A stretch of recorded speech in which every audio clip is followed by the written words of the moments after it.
Good morning students. ਆਪਾਂ ਕੱਲ ਪੜਿਆ ਸੀਗਾ ਪੜ੍ਹਦੇ ਪਏ ਸੀ ਪਾਠ ਪਹਿਲਾ ਪੌਦਿਆਂ ਵਿੱਚ ਪੋਸ਼ਣ। ਆਪਾਂ ਆਲਮੋਸਟ ਚੈਪਟਰ ਪੜ੍ਹ ਲਿਆ ਹੈਗਾ, ਖਤਮ ਕਰ ਲਿਆ ਹੈਗਾ। ਹੁਣ ਅੱਜ ਅਸੀਂ ਇਸ ਪਾਠ ਦੇ ਪ੍ਰਸ਼ਨ ਉੱਤਰ ਪੜਾਂਗੇ, ਰਿਵਾਈਜ਼ ਵੀ ਕਰਾਂਗੇ, ਨਾਲ ਨਾਲ ਪ੍ਰਸ਼ਨ ਉੱਤਰ ਵੀ ਕਰਾਂਗੇ। ਤੇ ਸਭ ਤੋਂ ਪਹਿਲੇ ਆਪਾਂ ਜੋ ਪੜਿਆ ਸੀਗਾ ਕੱਲ, ਉਹਦੇ ਵਿੱਚ ਕੁਝ ਸ਼ਬਦ ਨੇ ਜਿਨ੍ਹਾਂ ਬਾਰੇ ਆਪਾਂ ਗੱਲ ਕਰਾਂਗੇ ਪੌਦਿਆਂ ਵਿੱਚ ਪੋਸ਼ਣ ਦੇ ਵਿੱਚ। ਪਹਿਲਾ ਇੱਕ ਤਾਂ ਆਉਂਦਾ ਵਾ ਪ੍ਰਕਾਸ਼ ਸੰਸਲੇਸ਼ਨ।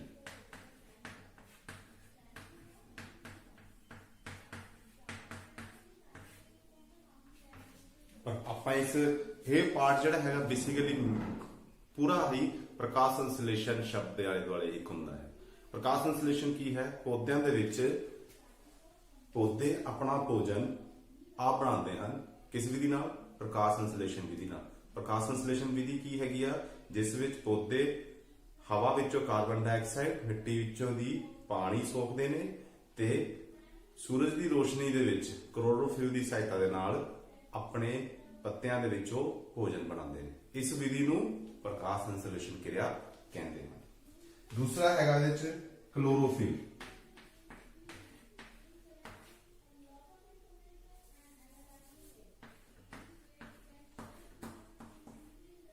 ਕਲੋਰੋਫਿਲ ਇੱਕ ਸ਼ਬਦ ਤੁਸੀਂ ਇਸ ਵਿੱਚ ਬਾਰ-ਬਾਰ ਸੁਣਿਆ, ਆਪਾਂ ਰਿਵਾਈਜ਼ ਕਰੀਏ। ਕਲੋਰੋਫਿਲ ਕੀ ਹੈ? ਕਲੋਰੋਫਿਲ ਇੱਕ ਵਰਣਕ ਹੈ, ਪਿਗਮੈਂਟ ਹੈ, ਜਿਹੜਾ ਕਿ ਪੌਦਿਆਂ ਦੇ ਵਿੱਚ ਹੁੰਦਾ ਹੈਗਾ, ਹਰੇ ਭਾਗ ਦੇ ਵਿੱਚ, ਪੱਤਿਆਂ ਦੇ ਵਿੱਚ, ਸੈੱਲਾਂ ਦੇ ਵਿੱਚ, ਜਿਹੜਾ ਕਿ ਭੋਜਨ ਬਣਾਉਣ ਦੇ ਵਿੱਚ ਮਦਦ ਕਰਦਾ ਹੈ, ਪ੍ਰਕਾਸ਼ ਸੰਸਲੇਸ਼ਨ ਕਿਰਿਆ ਵਾਸਤੇ ਮਦਦ ਕਰਦਾ ਹੈ। ਬਿਨਾਂ ਕਲੋਰੋਫਿਲ ਤੋਂ ਪੌਦੇ ਜਿਹੜੇ ਹੈਗੇ ਉਹ ਭੋਜਨ ਨਹੀਂ ਬਣਾ ਸਕਦੇ। ਜੇ ਕਿਸੇ ਪੌਦੇ ਵਿੱਚ ਕਲੋਰੋਫਿਲ ਖਤਮ ਹੋ ਜੇ ਤਾਂ ਉਹ ਪ੍ਰਕਾਸ਼ ਸੰਸਲੇਸ਼ਨ ਕਿਰਿਆ ਨਹੀਂ ਕਰ ਸਕਦਾ।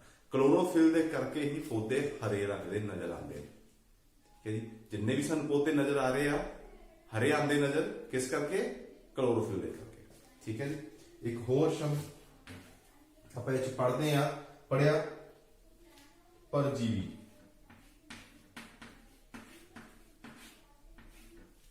ਪਰਜੀਵੀ ਇੱਕ ਸ਼ਬਦ ਆਪਾਂ ਪੜਿਆ। ਪਰਜੀਵੀ ਕੀ ਹੁੰਦੇ ਨੇ?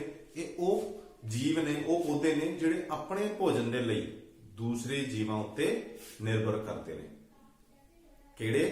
ਇਹ ਉਹ ਪੌਦੇ ਨੇ, ਪਰਜੀਵੀ ਪੌਦੇ ਜਾਂ ਜੀਵ, ਜਿਹੜੇ ਆਪਣੇ ਭੋਜਨ ਆਪ ਨਹੀਂ ਬਣਾ ਸਕਦੇ ਪਰ ਆਪਣੇ ਭੋਜਨ ਦੇ ਲਈ ਦੂਸਰੇ ਜੀਵਾਂ ਦੇ ਉੱਤੇ ਨਿਰਭਰ ਕਰਦੇ ਨੇ। ਇਹਨਾਂ ਨੂੰ ਆਪਾਂ ਪਰਜੀਵੀ ਪੌਦੇ ਕਹਿੰਦੇ ਹਾਂ। ਉਦਾਹਰਨ ਦੇ ਤੌਰ ਤੇ ਅਮਰਵੇਲ।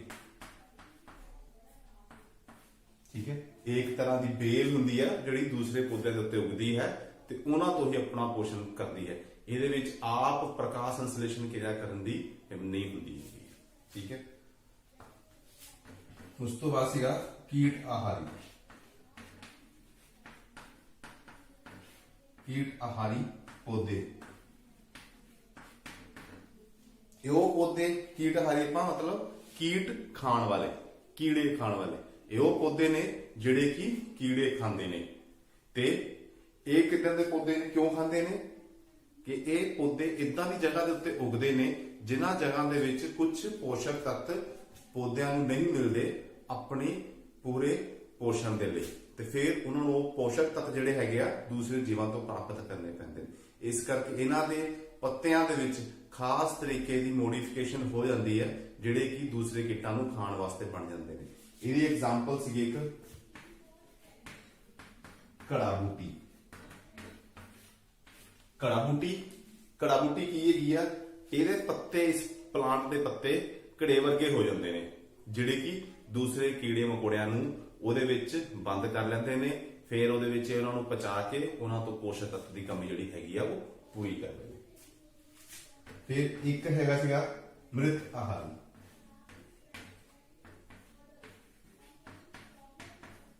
ਮ੍ਰਿਤ ਆਹਾਰੀ ਪੌਦੇ, ਇਹ ਉਹ ਪੌਦੇ ਨੇ ਜਿਹੜੇ ਕਿ ਮਰੇ ਹੋਏ ਜੀਵਾਂ ਉੱਤੇ ਜਾਂ ਪੌਦਿਆਂ ਉੱਤੇ ਤੋਂ ਆਪਣਾ ਭੋਜਨ ਪ੍ਰਾਪਤ ਕਰਦੇ ਨੇ। ਇਹ ਉਹ ਜੀਵ ਨੇ ਜਿਹੜੇ ਕਿ ਦੂਸਰੇ ਮਰੇ ਹੋਏ ਪੌਦਿਆਂ ਦੇ ਜੀਵਾਂ ਤੋਂ ਆਪਣਾ ਭੋਜਨ ਪ੍ਰਾਪਤ ਕਰਦੇ ਨੇ। ਇਹਦੇ ਵਿੱਚ ਆਪਾਂ ਉਦਾਹਰਨ ਦਿੱਤੀ ਸੀਗੀ ਉੱਲੀ। ਇਹ ਉਹ ਜੀਵ ਨੇ ਜਿਨ੍ਹਾਂ ਵਿੱਚ ਕਲੋਰੋਫਿਲ ਨਹੀਂ ਹੁੰਦੀ, ਨਾ ਹੀ ਪ੍ਰਕਾਸ਼ ਸੰਸਲੇਸ਼ਨ ਕਿਰਿਆ ਹੁੰਦੀ ਹੈ। ਇਹ ਆਪਣਾ ਭੋਜਨ ਦੂਸਰੇ ਮਰੇ ਹੋਏ ਜੀਵਾਂ ਤੋਂ ਪੌਦਿਆਂ ਤੋਂ ਜਾਂ ਜੀਵਾਂ ਤੋਂ ਪ੍ਰਾਪਤ ਕਰਦੇ ਹਨ। ਇਹਦੀ ਤੁਸੀਂ ਖੁੰਬਾਂ ਵੀ ਹੈਗੀਆਂ ਨੇ, ਤੁਸੀਂ ਦੇਖਿਆ ਹੋਣਾ, ਜਿਹੜੀਆਂ ਕਿ ਕੋਈ ਪੁਰਾਣਾ ਸੁੱਕਾ ਪੌਦਾ ਪੇੜ ਜਿਹੜਾ ਗਿਰਿਆ ਹੋਏਗਾ ਉਹਦੇ ਬਰਸਾਤ ਦੇ ਦੌਰਾਨ ਉਹਦੇ ਤੇ ਉੱਗ ਜਾਂਦੀਆਂ ਤੇ ਉਹਨਾਂ ਤੋਂ ਭੋਜਨ ਪ੍ਰਾਪਤ ਕਰਦੀਆਂ ਨੇ। ਇਸ ਤੋਂ ਬਾਅਦ ਇੱਕ ਹੋਰ ਸ਼ਬਦ ਜਿਹੜਾ ਕਿ ਸੀਗਾ ਇਹਦੇ ਵਿੱਚ ਸਹਿਜੀਵੀ।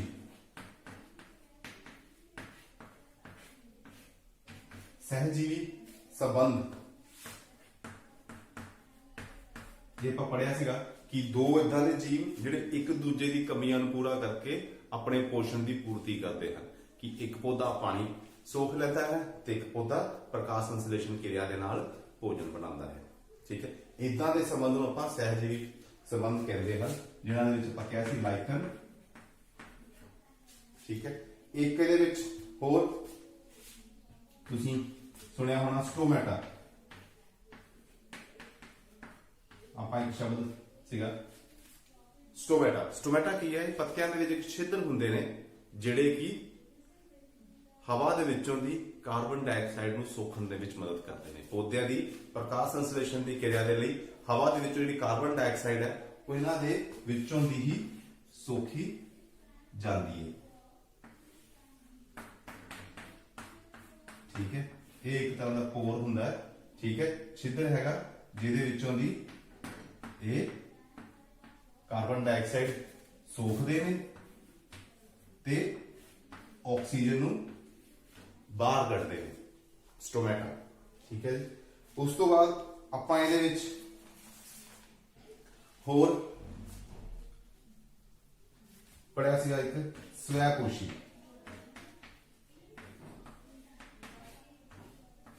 ਸਵੈਪੋਸ਼ੀ ਮਤਲਬ ਉਹ ਜੀਵ ਜਿਹੜਾ ਆਪਣਾ ਭੋਜਨ ਆਪ ਤਿਆਰ ਕਰਦੇ ਨੇ, ਜਿੱਦਾਂ ਕਿ ਉਹਦੇ ਪ੍ਰਕਾਸ਼ ਸੰਸਲੇਸ਼ਨ ਕਿਰਿਆ ਦੇ ਨਾਲ ਉਹਨਾਂ ਨੂੰ ਸਵੈਪੋਸ਼ੀ ਜੀਵ ਕਹਿੰਦੇ ਹਨ।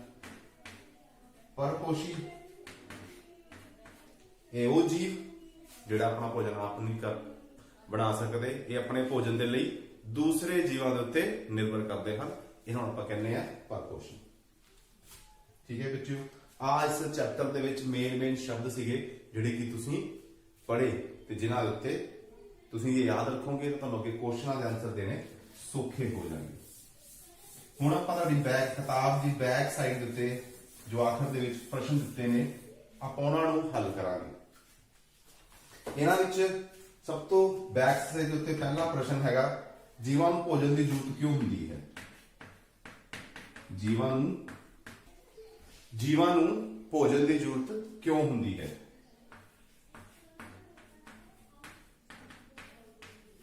ਜ਼ਰੂਰਤ ਕਿਉਂ ਹੁੰਦੀ ਹੈ? ਭੋਜਨ ਦੀ ਕੀ ਜ਼ਰੂਰਤ ਹੈ ਸਾਨੂੰ? ਆਪਾਂ ਬਿਨਾਂ ਭੋਜਨ ਤੋਂ ਵੀ ਰਹਿ ਸਕਦੇ ਕਿ ਨਹੀਂ? ਸਾਨੂੰ ਸਾਡੇ ਸਰੀਰ ਦੇ ਵਿੱਚ ਸਾਰੀਆਂ ਕਿਰਿਆਵਾਂ ਕਰਨ ਦੇ ਲਈ ਪੋਸ਼ਕ ਤੱਤਾਂ ਦੀ ਲੋੜ ਹੁੰਦੀ ਹੈ। ਹੁਣ ਕਿਰਿਆਵਾਂ ਸਾਡੇ ਸਰੀਰ ਦੇ ਵਿੱਚ ਆਪਾਂ ਕੰਮ ਕਰਦੇ ਹਾਂ, ਊਰਜਾ ਚਾਹੀਦੀ ਹੈ। ਉਸ ਤੋਂ ਬਾਅਦ ਸਾਡੇ ਸਰੀਰ ਦੇ ਵਿੱਚ ਲਗਾਤਾਰ ਨਵੇਂ ਸੈੱਲ ਬਣ ਰਹੇ ਨੇ, ਪੁਰਾਣੇ ਸੈੱਲ ਮਰ ਜਾਂਦੇ ਨੇ, ਨਵੇਂ ਸੈੱਲ ਬਣਦੇ ਨੇ, ਫਿਰ ਪੁਰਾਣੇ ਸੈੱਲਾਂ ਦੀ ਰਿਪੇਅਰ ਕੀਤੀ ਜਾਂਦੀ ਹੈ, ਮੇਨਟੇਨੈਂਸ ਕੀਤੀ ਜਾਂਦੀ ਹੈ, ਠੀਕ ਕੀਤੇ ਜਾਂਦੇ ਨੇ ਤੇ ਰੋਗਾਂ ਤੋਂ ਲੜਨ ਦੇ ਲਈ ਸਾਡੇ ਸਰੀਰ 'ਚ ਲਗਾਤਾਰ ਬਾਹਰੋਂ ਵਾਇਰਸ, ਬੈਕਟੀਰੀਆ, ਸਰੀਰਕ ਜਿਹੜੀ ਅੰਦਰੂਨੀ ਤਾਕਤ ਹੈ ਜਿਹੜੀ ਰੋਗਾਂ ਨਾਲ ਲੜਨ ਲਈ ਉਹ ਵੀ ਚਾਹੀਦੀ ਹੈ। ਇਹ ਸਾਰੇ ਕੁਝ ਕੰਮ ਕਿਰਿਆਵਾਂ ਕਰਨ ਦੇ ਲਈ ਸਾਨੂੰ ਕੁਝ ਊਰਜਾ ਦੀ ਲੋੜ ਆ, ਕੁਝ ਪੋਸ਼ਕ ਤੱਤਾਂ ਦੀ ਲੋੜ ਆ। ਇਸ ਚੀਜ਼ ਲਈ ਸਾਨੂੰ ਭੋਜਨ ਖਾਣ ਦੀ ਲੋੜ ਆ ਤੇ ਉਹ ਸਾਡੇ ਸਰੀਰ ਦੇ ਵਿੱਚ ਨਹੀਂ ਬਣਦੇ, ਸਾਨੂੰ ਉਹ ਚੀਜ਼ਾਂ ਬਾਹਰੋਂ ਲੈਣੀਆਂ ਪੈਂਦੀਆਂ ਨੇ ਜਾਂ ਉਹਨੂੰ ਬਣਾਉਣੀਆਂ ਪੈਂਦੀਆਂ ਨੇ। ਪੌਦੇ ਜਿਹੜੇ ਨੇ ਉਹ ਆਪਣੇ ਸਰੀਰ ਦੇ ਵਿੱਚ ਬਣਾ ਲੈਂਦੇ ਨੇ, ਅਸੀਂ ਨਹੀਂ ਬਣਾ ਪਾਉਂਦੇ। ਸਾਨੂੰ ਇਹ ਚੀਜ਼ਾਂ ਸਰੀਰ ਬੋਡੀ ਤੋਂ ਬਾਹਰੋਂ ਦੂਜੇ ਵਾਤਾਵਰਣ ਤੋਂ ਲੈਣੀਆਂ ਪੈਂਦੀਆਂ ਨੇ ਤਾਂ ਕਿ ਸਾਡੇ ਸਰੀਰ ਦੀਆਂ ਸਾਰੀਆਂ ਕਿਰਿਆਵਾਂ ਲਗਾਤਾਰ ਚੱਲਦੀਆਂ ਰਹਿਣ। ਇਸ ਲਈ ਸਾਨੂੰ ਭੋਜਨ ਦੀ ਲੋੜ ਹੈ। ਕਿਸ ਲਈ? ਕੰਮ ਕਰਨ ਦੇ ਲਈ ਊਰਜਾ ਦੀ ਲੋੜ ਹੈ, ਉਹ ਵੀ ਸਾਨੂੰ ਭੋਜਨ ਤੋਂ ਮਿਲੇਗੀ, ਕਾਰਬੋਹਾਈਡਰੇਟ ਤੇ ਚਰਬੀ ਤੋਂ। ਸਾਨੂੰ ਸਾਡੇ ਸਰੀਰ ਦੇ ਵਿੱਚ ਨਵੀਆਂ ਸੈੱਲ ਬਣਾਉਣ ਦੀ ਲੋੜ ਹੈ, ਨਵੇਂ ਪੁਰਾਣੇ ਸੈੱਲ ਨੂੰ ਰਿਪੇਅਰ ਕਰਨ ਦੀ ਲੋੜ ਹੈ, ਉਹ ਸਾਨੂੰ ਪ੍ਰੋਟੀਨ ਤੋਂ ਮਿਲੇਗਾ। ਸਾਡੇ ਸਰੀਰ ਦੇ ਵਿੱਚ ਰੋਗਾਂ ਨਾਲ ਲੜਨ ਦੀ ਤੇ ਸਾਡੇ ਸਰੀਰ ਦੀਆਂ ਹੋਰ ਕਿਰਿਆਵਾਂ ਜਿਹੜੀਆਂ ਉਹਨੂੰ ਮੇਨਟੇਨ ਕਰਨ ਦੇ ਰੱਖਣ ਲਈ, ਠੀਕ, ਉਹਦੇ ਵਾਸਤੇ ਸਾਨੂੰ ਵਿਟਾਮਿਨ ਤੇ ਖਣਿਜਾਂ ਦੀ ਜ਼ਰੂਰਤ ਹੈ। ਠੀਕ ਹੈ, ਇਸ ਲਈ ਸਾਨੂੰ ਭੋਜਨ ਦੀ ਲੋੜ ਹੈ। ਇਹ ਸਾਨੂੰ ਪਦਾਰਥ ਕਿੱਥੋਂ ਮਿਲਦੇ ਨੇ? ਭੋਜਨ ਤੋਂ ਮਿਲਦੇ ਨੇ ਤੇ ਸਾਨੂੰ ਭੋਜਨ ਖਾਣ ਦੀ ਲੋੜ ਹੈ ਹਰ ਜੀਵ ਨੂੰ। ਦੂਸਰਾ ਪ੍ਰਸ਼ਨ ਹੈਗਾ, ਪਰਜੀਵੀ ਅਤੇ ਮ੍ਰਿਤ ਜੀਵੀ ਵਿੱਚ ਅੰਤਰ।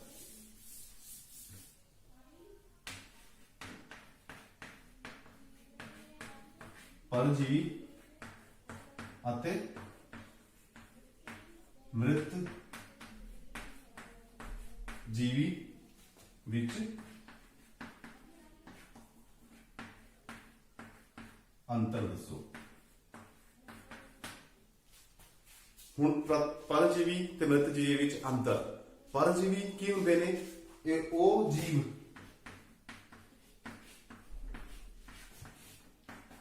ਜਿਹੜੇ ਕਿ ਆਪਣੇ ਭੋਜਨ ਦੇ ਲਈ, ਪਰਜੀਵੀ ਉਹ ਜੀਵ ਨੇ ਜਿਹੜੇ ਆਪਣੇ ਭੋਜਨ ਦੇ ਲਈ ਦੂਸਰੇ ਜੀਵਾਂ ਤੇ ਨਿਰਭਰ ਕਰਦੇ ਨੇ। ਆਪਾਂ ਉਹਨਾਂ ਨੂੰ ਦੂਸਰੇ ਜੀਵਿਤ ਜੀਵਾਂ ਦੇ ਉੱਤੇ ਨਿਰਭਰ ਕਰਦੇ ਨੇ, ਉਹਨੂੰ ਆਪਾਂ ਪਰਜੀਵੀ ਕਹਿੰਦੇ ਆ।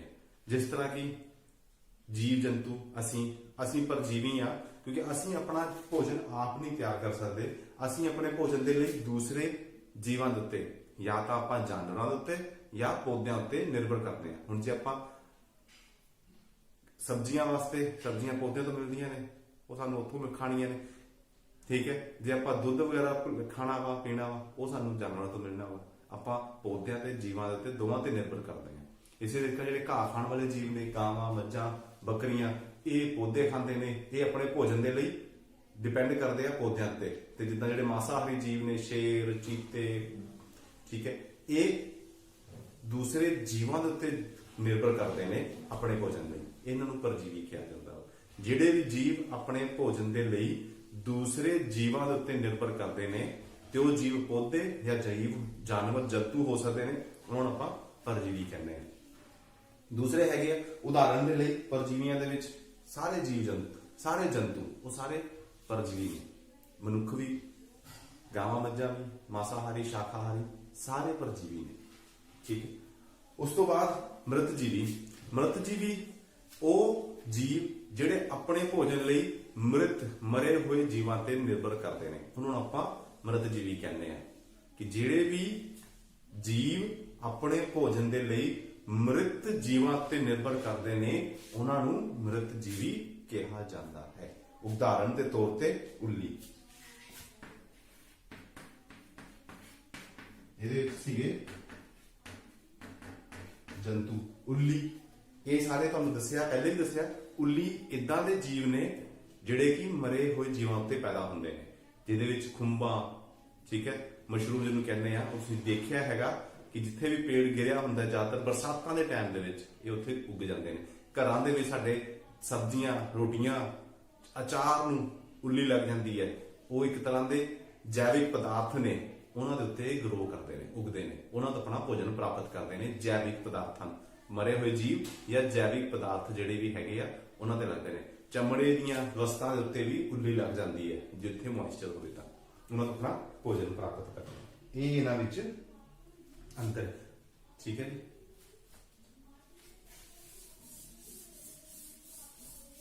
ਉਸ ਤੋਂ ਬਾਅਦ ਹੈਗੇ ਆ ਪੱਤੇ ਦੇ ਵਿੱਚ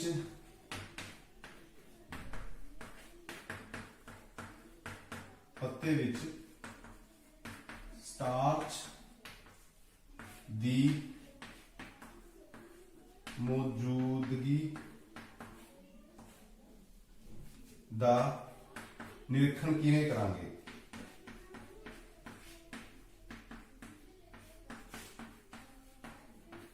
ਕਿਵੇਂ ਕਰੋਗੇ ਕਿ ਅਸੀਂ ਕਿਸੇ ਪੱਤੇ ਦੇ ਵਿੱਚ ਸਟਾਰਚ ਦੀ ਮੌਜੂਦਗੀ ਦਾ ਨਿਰੀਖਣ ਕਿਸ ਤਰੀਕੇ ਨਾਲ ਕਰ ਸਕਦੇ ਹਾਂ? ਇਹਦੇ ਵਾਸਤੇ ਆਪਾਂ ਇੱਕ ਕਿਰਿਆ ਵੀ ਕੀਤੀ ਸੀ ਕਿ ਆਪਾਂ ਦੋ ਪੌਦੇ ਲਏ, ਠੀਕ ਹੈ।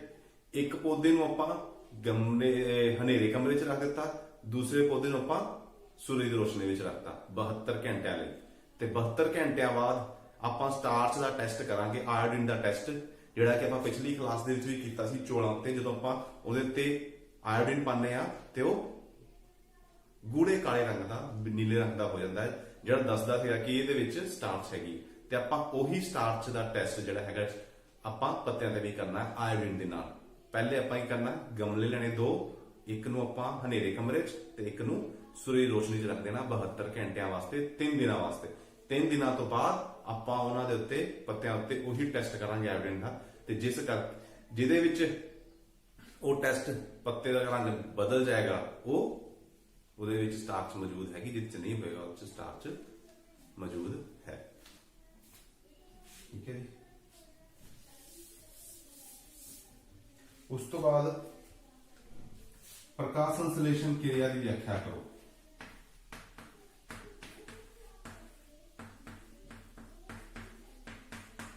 संश्लेषण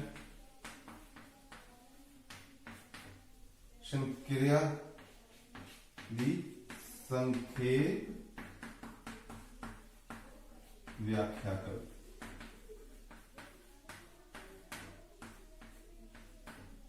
ठीक है, हुण प्रकाश संश्लेषण क्रिया की हुंदी है, व्याख्या करनी कि प्रकाश संश्लेषण क्रिया की हुंदी है।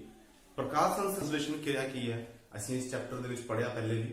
प्रकाश संश्लेषण, प्रकाश मतलब सूरज की रोशनी, संश्लेषण का मतलब श्रेण का मतलब होंदा बनाना, कि सूरज की रोशनी दे विच बनाना की भोजन। ठीक है, पौधों दे विच सूरज की रोशनी दे विच भोजन बनाने की क्रिया नूं प्रकाश संश्लेषण क्रिया कहते हैं। हुण इस विच पौधे इस क्रिया वास्ते कच्ची समग्री की वरतों करने नाल किहड़ी हैगी है कि इस क्रिया नूं करन दे लई पौधਿਆਂ ਨੂੰ कच्ची समग्री चाहिए है। आपां जदों भी भोजन बनाने आ ਉਹਦੇ वास्ते कच्ची समग्री ਹੁੰਦੀ है, ਤੇ ਇਹਦੇ ਵਿੱਚ ਹੈਗੀ ਆ कच्ची समग्री कार्बन डाइऑक्साइड,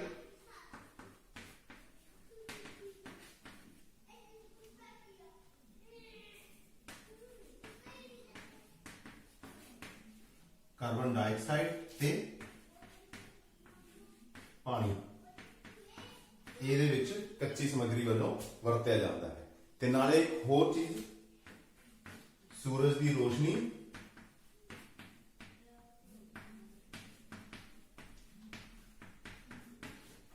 ਤੇ ਕਲੋਰੋਫਿਲ,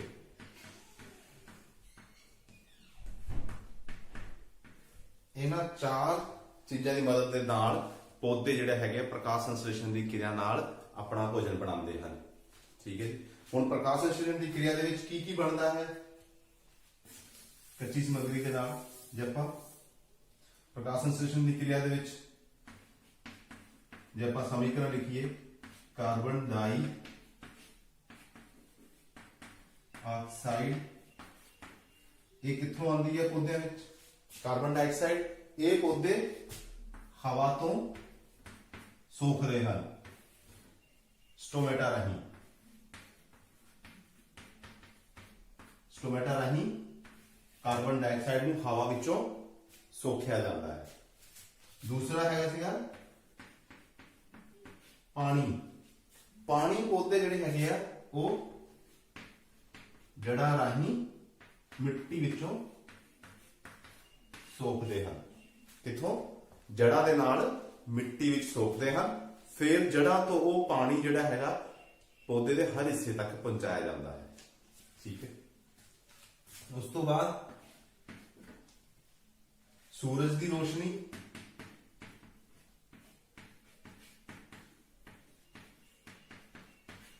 ਸੂਰਜ ਦੀ ਰੋਸ਼ਨੀ ਤੇ ਕਲੋਰੋਫਿਲ। ਠੀਕ ਹੈ। ਹੁਣ ਸੂਰਜ ਦੀ ਰੋਸ਼ਨੀ ਤੇ ਕਲੋਰੋਫਿਲ ਦਾ ਕੰਮ ਕੀ ਹੈ? ਇਹਦੇ ਵਿੱਚ ਸੂਰਜ ਦੀ ਰੋਸ਼ਨੀ ਊਰਜਾ ਦਾ ਕੰਮ ਕਰਦੀ ਹੈ। ਆਪਾਂ ਘਰ ਦੇ ਵਿੱਚ ਜਦੋਂ ਖਾਣਾ ਬਣਾਉਂਦੇ ਆ ਆਪਾਂ ਦੇਖਦੇ ਆ ਕਿ ਜੇ ਸਾਡੇ ਕੋਲ ਅੱਗ ਨਾ ਹੋਵੇ, ਚੁੱਲ੍ਹੇ ਤੇ ਗੈਸ ਨਾਲ ਅੱਗ ਨਹੀਂ ਹੈਗੀ ਹੈ ਤੇ ਭੋਜਨ ਨਹੀਂ ਬਣ ਸਕਦਾ।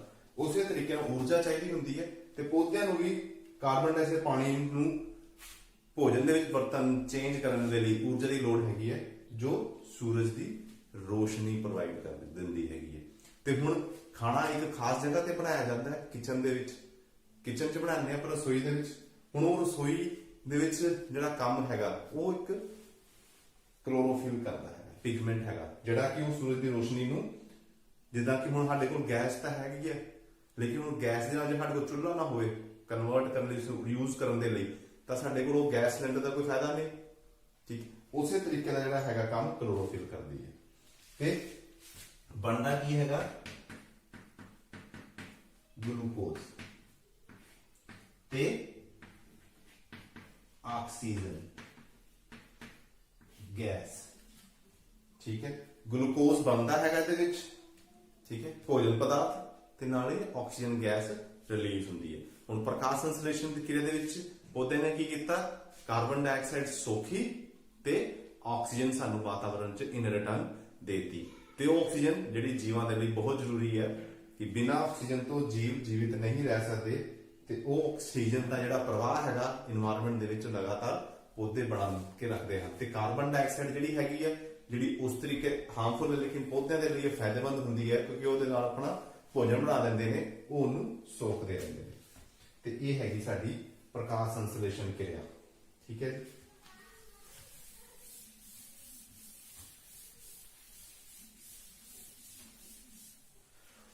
ਉਸ ਤੋਂ ਬਾਅਦ ਹੈਗੀ ਹੈ ਪ੍ਰਕਾਸ਼ ਸੰਸਲੇਸ਼ਨ ਕਿਰਿਆ ਤੋਂ ਬਾਅਦ ਕਿ ਪੌਦੇ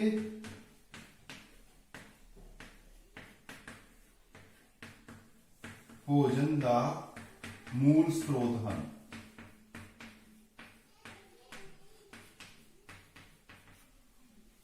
ਪੌਦੇ ਇਸ ਧਰਤੀ ਦੇ ਉੱਤੇ ਊਰਜਾ ਦਾ ਮੂਲ ਸਰੋਤ ਹਨ ਕਿ ਜੇ ਪੌਦੇ ਨਾ ਹੋਣ ਤਾਂ ਸਾਨੂੰ ਊਰਜਾ ਕਿੱਥੋਂ ਮਿਲੇਗੀ। ਠੀਕ ਹੈ, ਇਹ ਆਪਾਂ ਸੋਚੀਏ, ਜੇ ਸੋਚੋ ਜੇ ਪੌਦੇ ਖਤਮ ਹੋ ਜਾਣਗੇ ਤਾਂ ਤੁਸੀਂ ਕੀ ਖਾਓਗੇ? ਕਿਆ ਸਾਨੂੰ ਕਿੱਦਾਂ ਆਪਾਂ ਕਹਾਂਗੇ ਆਪਾਂ ਦੂਸਰੇ ਜੀਵ ਖਾ ਲਾਂਗੇ, ਲੇਕਿਨ ਕਦੋਂ ਤੱਕ? ਹਰ ਜੀਵ ਨੂੰ ਇੱਕ ਊਰਜਾ ਚਾਹੀਦੀ ਹੈ। ਹਰ ਜੀਵ ਇਹ ਡਾਇਰੈਕਟਲੀ ਜਾਂ ਡਾਇਰੈਕਟਲੀ ਪੌਦਿਆਂ ਤੇ ਡਿਪੈਂਡ ਕਰਦਾ ਹੈ। ਜਿਵੇਂ ਆਪਾਂ ਕਹੀਏ ਪੌਦਿਆਂ ਨੇ ਆਪਣਾ ਭੋਜਨ ਕਿੱਥੋਂ ਬਣਾਇਆ? ਪ੍ਰਕਾਸ਼ ਸੰਸਲੇਸ਼ਨ ਕਿਰਿਆ ਨਾਲ।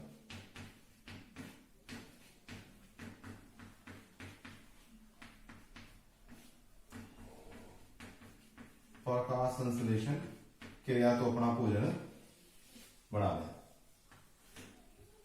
ਇਹਦੇ ਵਿੱਚ ਉਹਨਾਂ ਨੇ ਯੂਜ਼ ਕੀਤਾ, ਪਿੱਛੇ ਕੁਐਸਚਨ 'ਚ ਕੀਤਾ, ਇਸ ਵਿੱਚ ਉਹਨਾਂ ਨੇ ਕੱਚੀ ਸਮੱਗਰੀ, ਕਾਰਬਨ ਡਾਈਆਕਸਾਈਡ, ਪਾਣੀ, ਸੂਰਜ ਦੀ ਰੋਸ਼ਨੀ ਤੇ ਕਲੋਰੋਫਿਲ। ਸੂਰਜ ਦੀ ਰੋਸ਼ਨੀ ਯਾਨੀ ਕਿ ਪੌਦਿਆਂ ਨੇ ਆਪਾਂ ਕਹਿੰਦੇ ਇੱਕ ਤਰ੍ਹਾਂ ਦੇ ਕਾਰਬਨ ਡਾਈਆਕਸਾਈਡ, ਪਾਣੀ ਤੇ ਸੂਰਜ ਦੀ ਰੋਸ਼ਨੀ ਤੇ ਕਲੋਰੋਫਿਲ ਦੇ ਨਾਲ ਆਪਣਾ ਭੋਜਨ ਬਣਾ ਲਿਆ।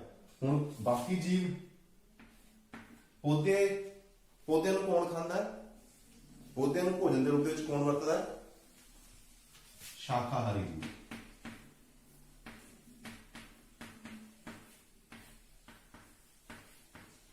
ਸ਼ਾਕਾਹਾਰੀ ਜੀਵ ਜਿਹੜੇ ਹੈਗੇ ਉਹ ਪੌਦਿਆਂ ਦੇ ਆਪਣੇ ਭੋਜਨ ਲਈ ਨਿਰਭਰ ਕਰਦੇ ਨੇ। ਜਿਸ ਤਰ੍ਹਾਂ ਸ਼ਾਕਾਹਾਰੀ ਜੀਵ ਕਿਹੜੇ ਨੇ? ਗਾਂ, ਮੱਝ, ਬੱਕਰੀ, ਹਿਰਨ ਆਦि ਬਹੁਤ ਸਾਰੇ ਨੇ ਜਿਹੜੇ ਵੀ ਕਰ ਸਕਦੇ ਆ ਕਿ ਜਿਹੜੇ ਵੀ ਜੀਵ ਪੌਦੇ ਖਾਂਦੇ ਨੇ ਆਪਾਂ ਉਹਨੂੰ ਸ਼ਾਕਾਹਾਰੀ ਕਹਿੰਦੇ ਆ। ਉਹ ਆਪਣੇ ਭੋਜਨ ਦੇ ਲਈ ਪੌਦਿਆਂ ਤੇ ਡਿਪੈਂਡ ਕਰਦੇ ਨੇ, ਨਿਰਭਰ ਕਰਦੇ ਨੇ। ਜੇ ਪੌਦੇ ਨਾ ਹੋਣ ਤਾਂ ਉਹਨਾਂ ਨੂੰ ਭੋਜਨ ਨਹੀਂ ਮਿਲੇਗਾ, ਉਹ ਮਰ ਜਾਣਗੇ ਭੁੱਖ ਨਾਲ, ਕਿਉਂਕਿ ਉਹਨਾਂ ਨੇ ਦੂਸਰੇ ਜੀਵ ਤਾਂ ਖਾਣੇ ਨਹੀਂ, ਸਿਰਫ ਪੌਦੇ ਹੀ ਖਾਣਗੇ। ਹੁਣ ਸ਼ਾਕਾਹਾਰੀ ਜੀਵਾਂ ਤੇ ਕੌਣ ਨਿਰਭਰ ਕਰਦੇ ਨੇ ਆਪਣੇ ਭੋਜਨ ਦੇ ਲਈ? ਮਾਸਾਹਾਰੀ ਜੀਵ।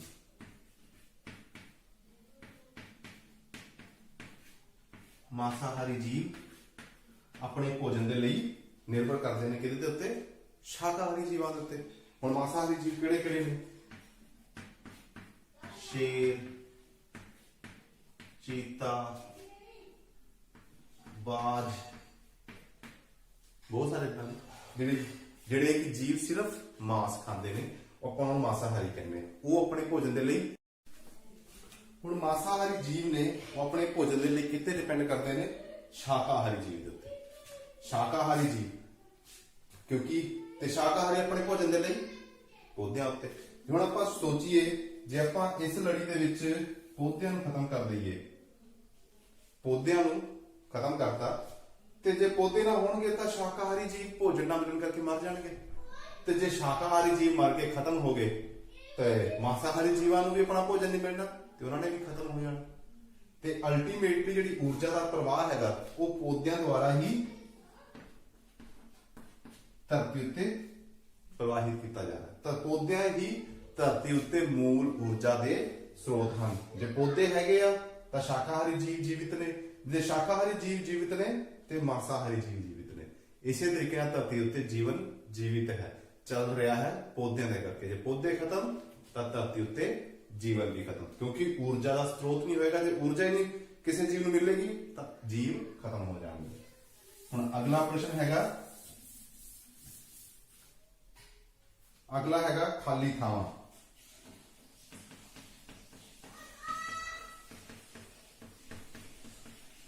खाली थावां दे विच पहली खाली थां हैगी है क्योंकि हरे पौधे अपना भोजन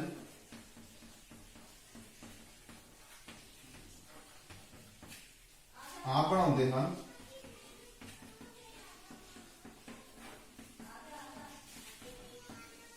बनाते हैं, इसलिए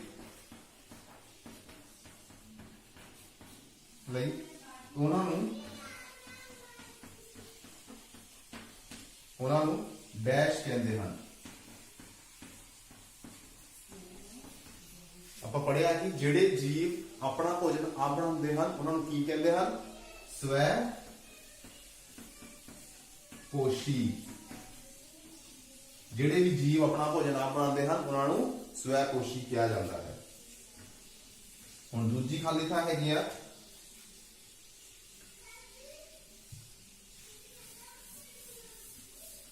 दूसरी खाली थां हैगी आ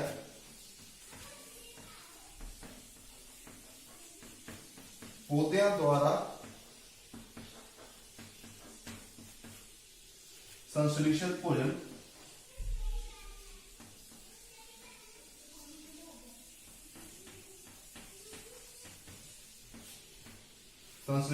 का भंडारण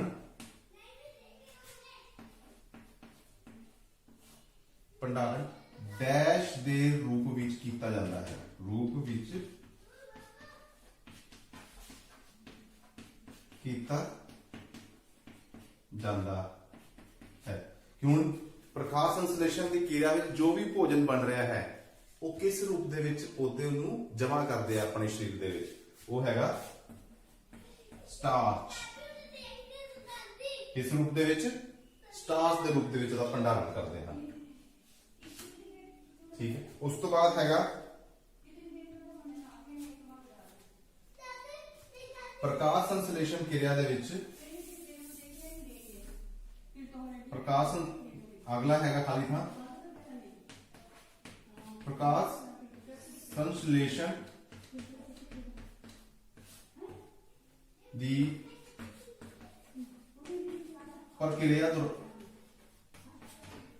प्रक्रिया विच जिस वर्णक दे द्वारा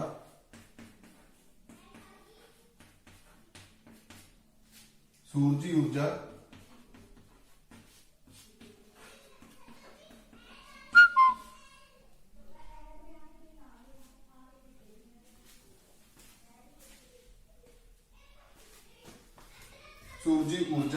संग्रहित की जाती है।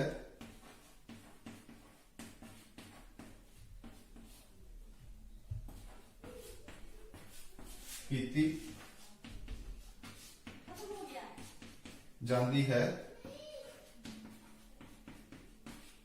उसनू डैश कहते हैं। हुण आपां कीती पढ़िया सीगा कि पौधों जो प्रकाशन क्रिया होंदी है उहदे विच की चाहिदा हैगा, कच्ची समग्री के तौर पर कार्बन डाइऑक्साइड, पानी, सूरजी रोशनी। कार्बन डाइऑक्साइड हवा राही सोखी जाती है, पानी जड़ा राही सोखा जाता है। कार्बन डाइऑक्साइड हवा तो स्टोमेटा राही सोखी जाती है, हवा तो लेंदे ने स्टोमेटा राही। पानी जड़ा तो सोखा जाता है ते सूरजी रोशनी नूं जिहड़ा संग्रहित करता है उस वर्णक नूं आपां कहने आ क्लोरोफिल। क्लोरोफिल वर्णक है, ਉਹਦਾ काम हैगा सूरजी रोशनी नूं संग्रहित करना ताकि उस ऊर्जा द्वारा वो कार्बन डाइऑक्साइड पानी तो भोजन बना सकन ग्लूकोज के रूप दे विच। हुण अगला हैगा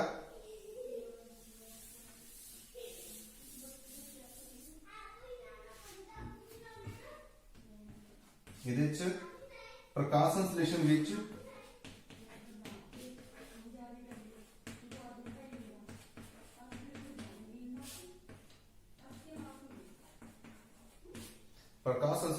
पौधे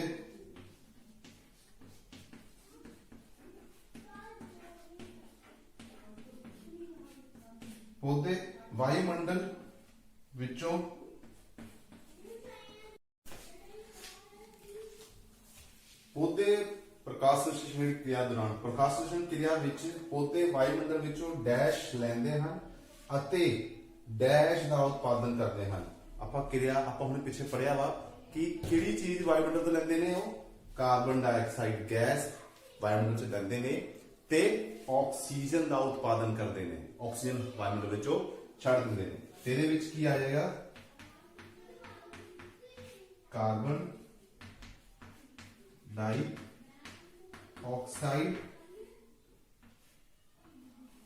ਤੇ ਇੱਥੇ ਆਕਸੀਜਨ। ਪੌਦੇ ਵਾਯੂਮੰਡਲ ਵਿੱਚੋਂ ਕਾਰਬਨ ਡਾਈਆਕਸਾਈਡ ਲੈਂਦੇ ਨੇ ਤੇ ਆਕਸੀਜਨ ਦਾ ਉਤਪਾਦਨ ਕਰਦੇ ਹਨ। ਠੀਕ ਹੈ ਜੀ। ਹੁਣ ਆਪਣੀ ਹੈਗੀ ਆ ਨੈਕਸਟ ਪ੍ਰਸ਼ਨ ਜਿਹੜੇ ਹੈਗੇ ਆ ਕਿ ਹੇਠ ਲਿਖਿਆ ਸੰਬੰਧਿਤ ਪਰਿਭਾਸ਼ਿਕ ਸ਼ਬਦ ਲਿਖੋ। ਹੇਠ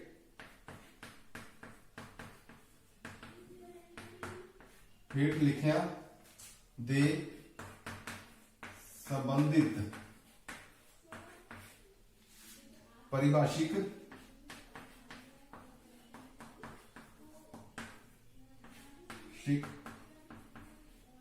ਸ਼ਬਦ ਲਿਖੋ।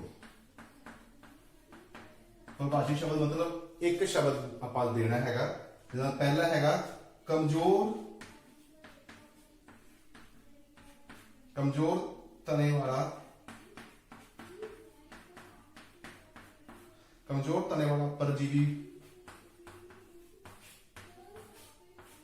ਪਰਜੀਵੀ ਪੌਦਾ।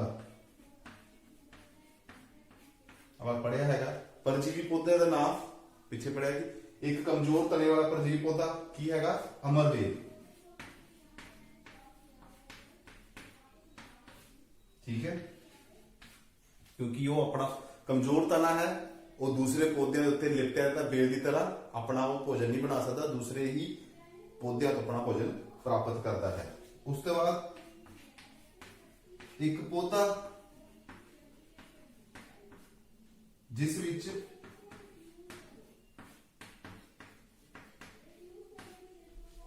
ਸਵੈ ਪੋਸ਼ਣ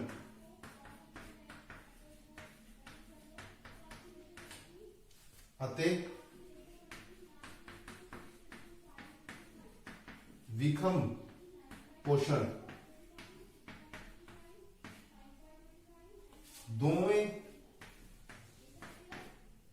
ਹੀ ਪ੍ਰਣਾਲੀਆਂ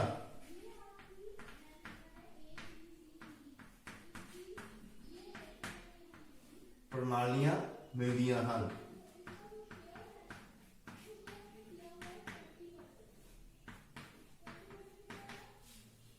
ਠੀਕ ਹੈ, ਇੱਕ ਪੌਦਾ ਹੈ ਜਿਸ ਵਿੱਚ ਸਵੈ ਪੋਸ਼ਣ ਅਤੇ ਵਿਖਮ ਪੋਸ਼ਣ ਆਪਾਂ ਪਰਜੀਵੀ ਪੋਸ਼ਣ ਨੂੰ ਵੀ ਕਹਿੰਦੇ ਆ।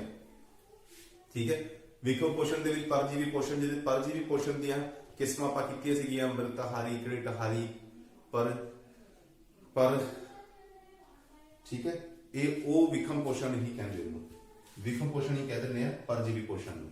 ਠੀਕ ਹੈ, ਯਾਨੀ ਕਿ ਜਿਹੜੇ ਆਪਣੇ ਭੋਜਨ ਲਈ ਦੂਸਰੇ ਜੀਵਾਂ ਤੇ ਡਿਪੈਂਡ ਕਰਦੇ ਨੇ, ਜਿੱਦਾਂ ਕਿ ਪੌਦੇ ਸੀਗੇ ਕੀਟ ਆਹਾਰੀ ਪੌਦੇ, ਮ੍ਰਿਤਹਾਰੀ, ਠੀਕ ਹੈ, ਸਹਿਜੀਵਿਤ। ਹੁਣ ਇੱਕ ਪੌਦਾ ਹੈ ਜਿਹਦੇ ਵਿੱਚ ਸਵੈ ਪੋਸ਼ਣ ਯਾਨੀ ਕਿ ਆਪਣਾ ਭੋਜਨ ਵੀ ਬਣਾਉਂਦਾ ਤੇ ਉਹ ਆਪਣੇ ਭੋਜਨ ਦੇ ਲਈ ਦੂਸਰੇ ਪੌਦਿਆਂ ਤੇ ਵੀ ਡਿਪੈਂਡ ਕਰਦਾ। ਇਦਾਂ ਦਾ ਭੋਜਨ ਕਿਹੜਾ ਸੀਗਾ, ਪੌਦਾ ਸੀਗਾ, ਆਪਾਂ ਨਾਂ ਲਿਖੇ ਸੀਗੇ ਕਿ ਇਦਾਂ ਦਾ ਜਿਹੜਾ ਪੌਦਾ ਹੈਗਾ ਕੀ ਨਾਂ ਸੀਗਾ, ਕੀਟ ਆਹਾਰੀ।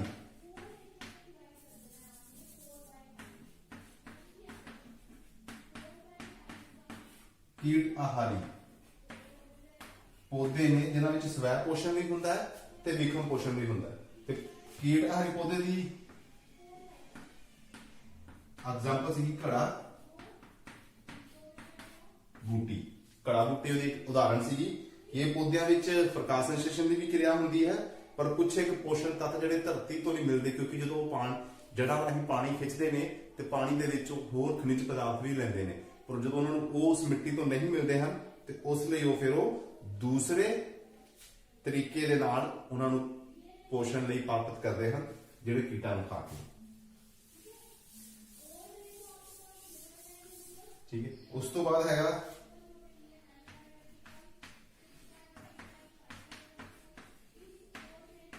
ਉਹ ਛਿद्र जिन्हां द्वारा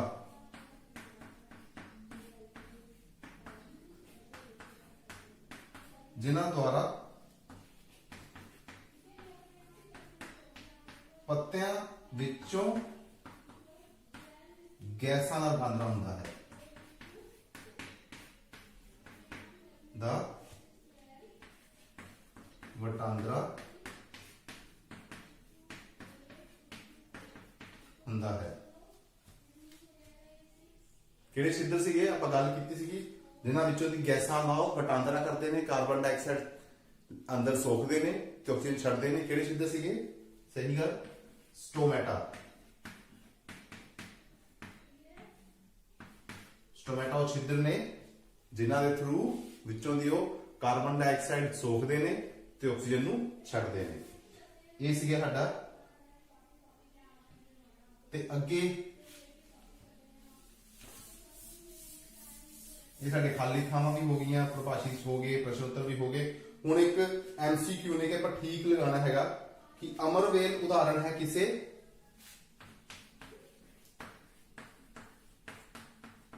अमरवेल उदाहरण है किसे? किहदी उदाहरण है? एक कीट स्वयंपोषी दी या परजीवी दी या मृतजीवी दी या परपोषी दी है।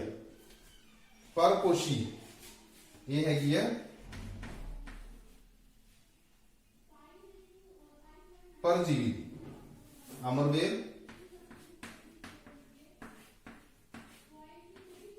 परजीवी, क्योंकि परपोषी तो जो दूसरे जीवी जंतुओं पर डिपेंड करते हैं, परजीवी के टोटली ही दूसरे जीवों पर ही निर्भर करते हैं अपने भोजन के लिए। ये परजीवी दी है, पैरासाइट दी है। दूसरा हैगा कीड़ा, कीटां नूं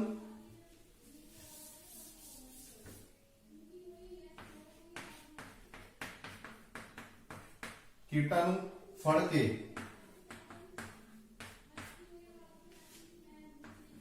अपना भोजन